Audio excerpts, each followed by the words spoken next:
हमने कई बार युद्ध विराम के लिए कदम उठाने का प्रस्ताव दिया है और कभी भी यूक्रेनी पक्ष के साथ संवाद से इनकार नहीं किया। मैं एक बार फिर याद दिला दूं, हमने 2022 में बातचीत नहीं तोड़ी थी, ये यूक्रेनी पक्ष ने किया था। इस संबंध में चाहे कुछ भी हो, हम कीव प्रशासन को 2022 के अंत में उनके द्वारा रोकी गई बातचीत फिर से शुरू करने का प्रस्ताव देते हैं। प्रत्यक्ष वार्ता फिर से शुरू करें। और मैं यह भी स्पष्ट कर दूं, बिना किसी पूर्व शर्त के। पुतिन पहले ही कई बार सार्वजनिक रूप से यह रिपोर्ट पेश कर चुके हैं। वह जोर देते हैं कि उन्होंने हमेशा शांति की पेशकश की है, लेकिन यूक्रेनियन इनकार कर देते हैं। और जो लोग बाहर से देख रहे हैं, उनके लिए यह सवाल भी मायने रखता है कि शायद यूक्रेन सच में समझौता नहीं करना चाहता। अब पिछले हफ्ते पुतिन ने एक चौंकाने वाला प्रस्ताव दिया, और जब आप जानेंगे कि वह असल में क्या मांग रहे हैं, तो आपको समझ आएगा कि यह युद्ध की सबसे खतरनाक चाल क्यों हो सकती है। क्योंकि कभी कभी शांति का प्रस्ताव असल में युद्ध की घोषणा होता है। मुझे यह कहानी बेहतर समझाने दीजिए। जैसा कि आप शायद पहले से जानते हैं, ट्रंप ने पुतिन से अलास्का में मुलाकात की थी, और इस मुलाकात के बाद सब कुछ पूरी तरह बदल गया था। आगे जारी रहेगा। आगे की कहानी जल्द आएगी।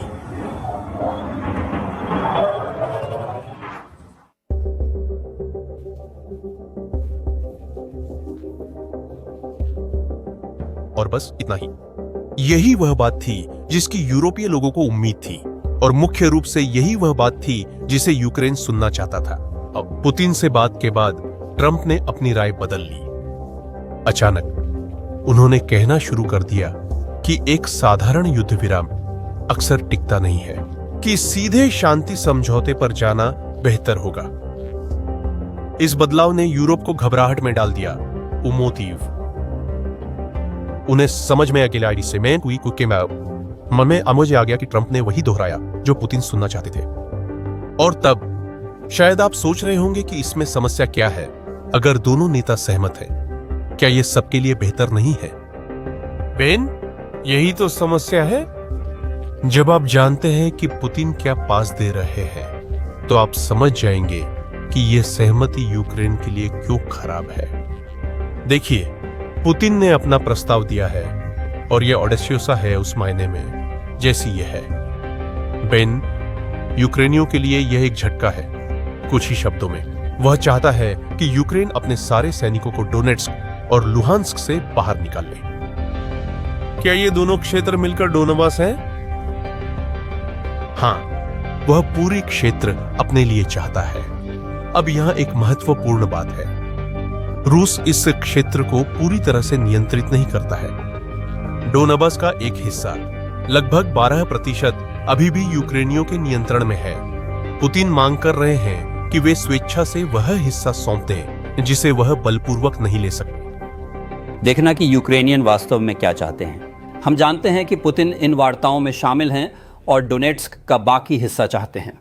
मैं कह सकता हूं कि यह जापोरिजिया और हिरसान का हिस्सा मेरा है, जिसे मैं नहीं छोड़ूंगा। मैं यही चाहता हूं। लेकिन असली उद्देश्य डोनबास का बाकी हिस्सा है।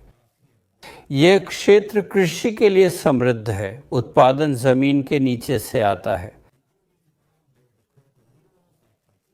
तरल पदार्थ, लिथुआनिया, लिथियम, कोयला, यही सांत्वना पुरस्कार है। यूक्रेन के लिए यह संभव नहीं है कि वह इतनी जमीन पुतिन को सौंपने के लिए राजी हो जाए। जैसा राष्ट्रपति ने कहा, वह आज किसे क्या मिलेगा इस पर चर्चा नहीं करेंगे, लेकिन यही उम्मीद है कि पुतिन यही मांगने वाले हैं। सोच रहे हैं यह ऐसा है जैसे कोई आपके घर में घुस जाए, सालों कोशिश करने के बाद भी रसोई नहीं ले पाए, और फिर शांति की पेशकश करे। अगर आप बस रसोई को तोहफे में दे दें और इस उदार दान के बदले में रिश्वत की पेशकश की। उसने सुमी और खार्किव में छोटी छोटी जमीनें लौटाने का वादा किया। मुद्दा यह है कि हम ऐसे क्षेत्रों की बात कर रहे हैं जिनका कोई रणनीतिक महत्व नहीं। यह हीरे के बजाय फुटपाथ की छोटी पत्थर लेने जैसा है, और भी बहुत कुछ है। साथ ही वह क्रीमिया के विलय को अंतर्राष्ट्रीय मान्यता भी चाहता है। वह चाहता है कि सभी प्रतिबंध खत्म हो जाएं। और वह यह गारंटी भी चाहता है कि यूक्रेन कभी नाटो में शामिल नहीं होगा। पुतिन चाहता है कि दुनिया कहे, तुम देशों पर हमला कर उनकी जमीन रख सकते हो, कोई दिक्कत नहीं। क्या आप इसकी गंभीरता देख सकते हैं? पुतिन कुछ ऐसा मांग रहे हैं जो जमीन से भी ज्यादा अहम है, और यही मामला वाकई गंभीर हो जाता है। डोनबास, वहां सेना जिसे किला कहती है वो है। यह 50 किलोमीटर लंबी रक्षा पंक्ति है जिसमें स्लोवियांस्क, क्रामाटोर्स्क और कोस्त्यांतिनिवका जैसे शहर शामिल हैं, और ये सभी पूरी तरह से किलेबंद है। इन मोर्चों को 11 सालों में बनाया और मजबूत किया गया था। ये साधारण खयाम नहीं है, ये आपस में जुड़े हुए परिसर हैं, बंकर हैं, लॉजिस्टिक्स सेंटर हैं, खाइयों में तोपखाना है। रूसियों ने युद्ध भर इस लाइन को तोड़ने की कोशिश की, लेकिन असफल रहे। इसे पूर्व में यूक्रेनी रक्षा की रीढ़ माना जाता है। अगर यूक्रेन इन मोर्चों को छोड़ देता है तो वह अपनी मुख्य रक्षा बढ़त भी छोड़ देगा। यह ऐसा होगा जैसे चोर को तिजोरी की चाबी दे देना। इस किलेबंदी के बिना रूसियों के पास खार्किव, कीव और डिनिप्रो तक सीधी राह खुल जाएगी। ये शहर जो अब इन सुरक्षा व्यवस्थाओं से सुरक्षित हैं, यह लगभग यूक्रेन से एक बड़ी गलती करने की मांग जैसा है, एक रणनीतिक। जब पुतिन ने यह प्रस्ताव रखा तो यूरोप ने बेहद तेजी से प्रतिक्रिया दी। कुछ ही घंटों में विभिन्न देशों के नेताओं ने खुद को संगठित कर लिया।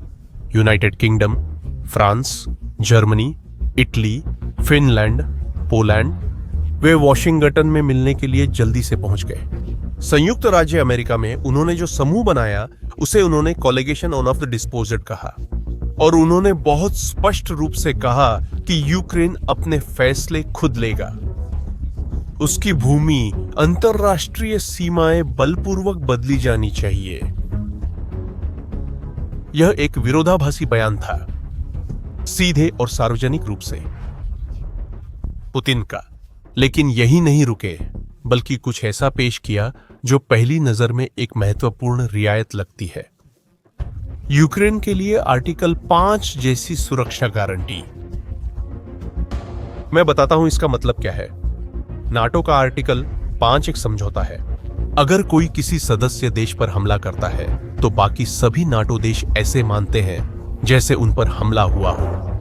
नियम है कि अगर किसी के साथ गलत हो तो सब साथ खड़े होते हैं।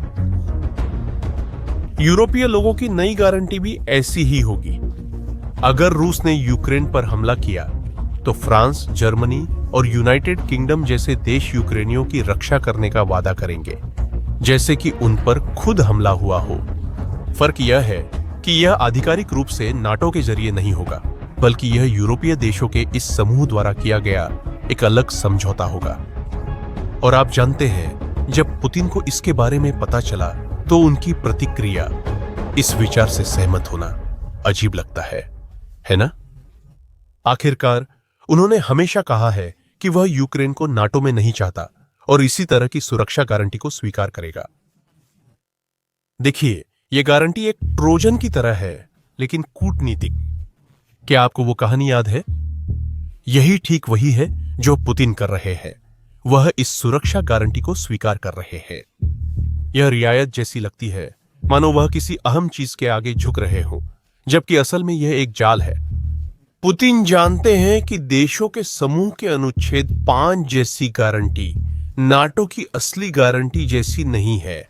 नाटो के पास एकीकृत कमांड, आधारभूत संरचना, सैन्य ठिकाने और दशकों की समन्वय व्यवस्था है। एक तात्कालिक रूप से बना देशों का समूह, चाहे उनकी मंशा कितनी भी अच्छी क्यों न हो, उनके पास यह ताकत नहीं है। और पुतिन भविष्य में उनके संकल्प की परीक्षा छोटे छोटे कदमों से ले सकते हैं, और दांव लगा रहे हैं कि वे जल्दी प्रतिक्रिया नहीं दे पाएंगे। और इसके साथ ही पुतिन को 2 जीत मिलती है। वे यूक्रेन को नाटो से बाहर रखते हैं हमेशा के लिए, और उन्हें अब भी एक सुरक्षा गारंटी मिल जाती है जिसे जब चाहे तो तोड़ा जा सकता है। अब समझिए कि यूक्रेन इस प्रस्ताव को क्यों स्वीकार नहीं कर सकता। हमें समय में पीछे जाना होगा। साल 2014 की बात है, जब पुतिन ने क्रीमिया पर कब्जा किया था। तब कई देशों ने यूक्रेन को सलाह दी थी कि पुतिन को क्रीमिया पर प्रतिक्रिया न दें और एक बड़े युद्ध से बचें। उन्होंने कहा कि वह वहीं रुक जाएगा।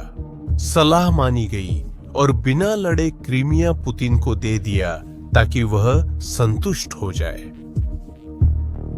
परिणाम हम सभी जानते हैं।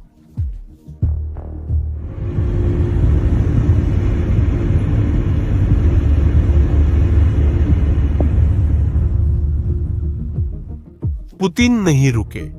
उन्होंने क्रीमिया का इस्तेमाल यूक्रेन के दक्षिण पर हमले के लिए लॉन्च बेस के रूप में किया। 2022 में इस प्रायद्वीप ने खेरसोन और जापोरिजिया के कुछ हिस्सों पर कब्जा करने के लिए शुरुआती बिंदु का काम किया। सबक साफ था, पुतिन को क्षेत्र देने से उसकी शांति नहीं खरीदी जा सकती। असल में इससे उसे अगली घुसपैठ की तैयारी के लिए समय मिल जाएगा। और यही वजह है जेलेंस्की कहते हैं कि वह 1 सेंटीमीटर भी क्षेत्र नहीं दे सकते। यह जिद है, जैसा कई मानते हैं। यह सबक उन्होंने सबसे बुरे तरीके से सीखा है। अब हम इस पूरी कहानी के सबसे महत्वपूर्ण बिंदु पर आ गए हैं। वह यह प्रस्ताव स्वीकार नहीं करना चाहता। क्या बात है? एथनोफुसलैंड आगे जारी रहेगा। वह जानता है कि यूक्रेन ठीक यही मनाएगा जो वह चाहता है, क्योंकि जब यूक्रेन ना कहेगा, पुतिन अपनी प्रचार मशीन का इस्तेमाल करके एक सीधा संदेश फैला पाएंगे। मैंने शांति की पेशकश की, लेकिन जेलेंस्की ने युद्ध चुना। यह कहानी सोशल मीडिया पर घूमेगी, टीवी चैनलों पर दिखाई देगी और उन राजनेताओं द्वारा दोहराई जाएगी जो यूक्रेन का समर्थन करते करते थक चुके हैं। जैसा कि आप देख सकते हैं, पुतिन का उद्देश्य कोई समझौता करना नहीं है, बल्कि यह है कि पश्चिम यूक्रेन को हथियार देना बंद कर दे। अगर वह कुछ देशों को यह समझाने में सफल हो जाता है कि यूक्रेन ही शांति नहीं चाहता, तो सैन्य समर्थन कम हो सकता है, हथियारों की आपूर्ति धीमी हो सकती है और पश्चिमी एकता में दरार आ सकती है। और तब हां, पुतिन अपनी जीत हासिल कर लेते हैं, बातचीत की मेज पर नहीं, बल्कि जंग के मैदान में। आखिरकार कम हथियारों के साथ यूक्रेन और भी ज्यादा दोषी बन जाता है। यह एक भयानक रणनीति है कि कूटनीति को युद्ध के हथियार के रूप में इस्तेमाल किया जाए। और यह काम करता है क्योंकि यह इंसानी स्वाभाविक कमजोरी का फायदा उठाती है। दुनिया यह मानना चाहती है कि शांति संभव है, कि हमेशा कोई राजनयिक समाधान होता है। यूक्रेन में जो हो रहा है वह सिर्फ जमीन के बारे में नहीं है, यह इस बारे में है कि क्या ताकत 21वीं सदी में सीमाओं को बदल सकती है। क्या एक देश बिना किसी नतीजे के दूसरे देश पर हमला कर सकता है? अगर पुतिन जीता क्षेत्र अपने पास रखने में सफल होते हैं, तो वे दुनिया भर के अन्य नेताओं को संदेश देंगे। अगर वे लोग उस क्षेत्र को लंबे समय तक कब्जे में रख पाते हैं, दुनिया इसे स्वीकार कर लेगी, है ना? चीन यह सब देख रहा है, ताइवान पर विचार कर रहा है। इसलिए यूरोपीय लोग वॉशिंगटन गए हैं। उन्हें समझ आ गया कि यह सिर्फ यूक्रेन की जंग नहीं है, यह दुनिया चलाने वाले सिद्धांतों की लड़ाई है। और पुतिन लगातार टीवी पर आकर कहते हैं कि उन्होंने हमेशा शांति का प्रस्ताव दिया है। यूक्रेन ही इनकार करता है। आप जानते हैं कि इन प्रस्तावों के पीछे क्या है और यूक्रेन क्यों मना करता है। और आप पुतिन की इस चाल के बारे में क्या सोचते हैं? क्या आपको लगता है कि वह सच में संघर्ष खत्म करने के लिए समझौता करना चाहता है, या यह सिर्फ यूक्रेन के लिए एक चाल है? अपनी राय कमेंट्स में जरूर बताएं।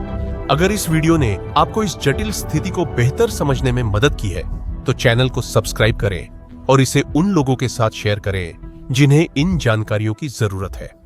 और अगले वीडियो तक के लिए अलविदा।